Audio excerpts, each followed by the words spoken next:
여러분의 어깨 캡틴 숄더가 지켜드리겠습니다.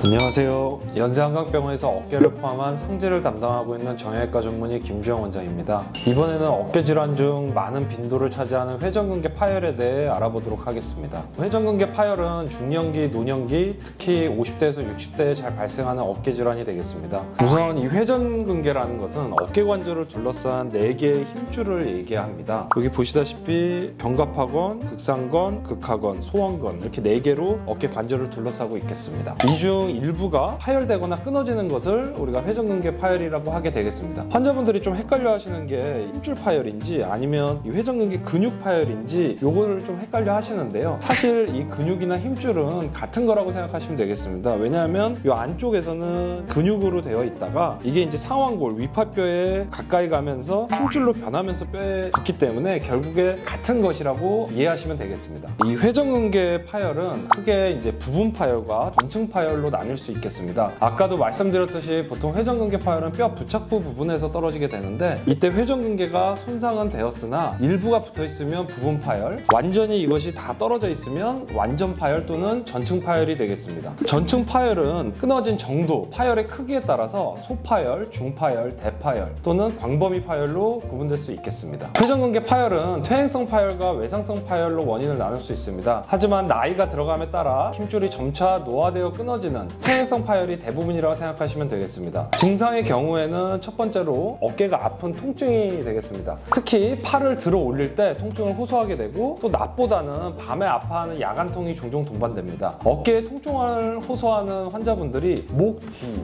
팔골 위쪽에 있는 상부 승모근 쪽을 아파하는 경우도 많은데 회전근개 파열이 있는 경우에는 이 부위보다는 어깨 옆쪽 내지는 아래쪽이 되는 위팔 부분 쪽에 통증을 보통 호소하는 경우가 많겠습니다. 두 번째로는 어깨에 힘이 빠지게 되는 근력 약화 증상이 되겠는데요. 팔을 어깨에서 들거나 돌릴 때 버티는 힘이 떨어지는 것을 말합니다. 근력 약화가 나타난다는 건 다른 어깨 질환들과 구분될 수 있는 회전근개 파열만의 증상이라고 볼 수 있겠습니다. 사실 어깨 질환들 중 회전근개 파열을 스스로 판단하고 진단하기는 매우 어렵습니다. 왜냐하면 오십견이나 어깨 충돌 증후군, 석회성 건염 등과 같은 많은 어깨 질환들에서 이러한 증상들이 공통적으로 나타날 수 있고 또 이러한 질환들이 동시에 일어날 수 있기 때문입니다. 실제로 힘줄이 파열되면서 힘이 떨어질 수도 있겠지만 힘줄은 실제적으로 구조적으로 괜찮은데 염증으로 인해서 통증이 생겨서 힘이 안 들어가는 것처럼 보일 수도 있고 또 회전근개 파열의 경우 어깨가 굳는 오십견이 또 같이 오는 경우도 많기 때문에 이를 단순히 오십견으로 속단해서 방치하게 되면 병을 오히려 키우게 되는 결과로 이어질 수 있겠습니다. 우선 회전근개 파열은 호발한 나이대가 있습니다. 보통 평균 나이 50대 회전근개 파열이 가장 많이 발생하는 것으로 알려져 있고 회전근개 중 앞쪽에 위치하고 있는 견갑하건 같은 경우에는 조금 더 젊은 나이대에서 파열이 발생하는 경향이 있겠습니다. 따라서 특별히 큰 외상이 없는데 중년 이상의 나이에서 어깨 통증이 수개월 동안 지속되거나 국내 의원에서 주사를 여러 번 맞았는데도 통증이 지속되거나 재발하면 회전근개 파열을 한 번쯤은 의심해 볼 필요가 있겠습니다. 우선 어깨가 아파서 병원에 방문하시게 되면 기본적으로 양측 어깨 엑스레이 사진들을 촬영하게 됩니다. 엑스레이는 가장 기본적인 검사로 관절염이 있거나 석회 같은 게 있는지 확인을 하게 되겠습니다. 물론 엑스레이에서는 힘줄이 직접 나오지 않기 때문에 직접적인 회전근개가 파열이 됐는지의 유무를 알 수는 없으나 파열이 어느 정도 진행되면 보일 수 있는 이런 뼈 부착부에 정화소견들이 있는지 아니면 뼈가 자란 골극소견이 있는지 등을 관찰하게 되겠습니다. 자세한 신체 검진을 한 후에 환자분의 나이, 증상, 그다음에 증상이 있었던 이환 기간 등을 고려하여 파열이 의심되는 경우에는 초음파나 MRI 같은 정밀 검사를 통해 확진을 하게 되겠습니다. 회전근개 파열은 치료 시기를 놓치면 점점 악화되는 자연 경과가 안 좋은 질환입니다. 이는 다른 말로 하면 시간이 지난다고 파열된 힘줄이 저절로 알아서 치유가 되지 않는다는 뜻을 말합니다. 즉 뼈 부착부에서 떨어진 힘줄은 시간이 지남에 따라 파열 부위의 크기가 커지게 되고 적절한 시기를 놓치게 되면 좋지 않은 결과로 이어질 수 있겠습니다. 또한 어깨 관절은 우리 몸에 체중이 실리는 무릎이나 발목 관절과는 다르게 팔이 매달려 있는 구조로 체중 부하가 상대적으로 적은 관절이기 때문에 질환이 생겼을 때 다른 관절들에 비해서 통증이 심하지 않을 수 있습니다. 그래서 대수롭지 않게 생각하고 이를 방치하게 되면 실제로 병은 진행하게 되고 일상생활에 지장을 줄 만큼 악화될 수 있습니다. 따라서 어깨 통증이 지속되는 경우에는 어깨 전문의가 있는 병원에 방문하셔서 꼭 상담을 받아보시는 것을 추천드립니다. 다음 시간에는 회전근개 파열의 치료에 대해서 알아보도록 하겠습니다. 시청해주셔서 감사합니다.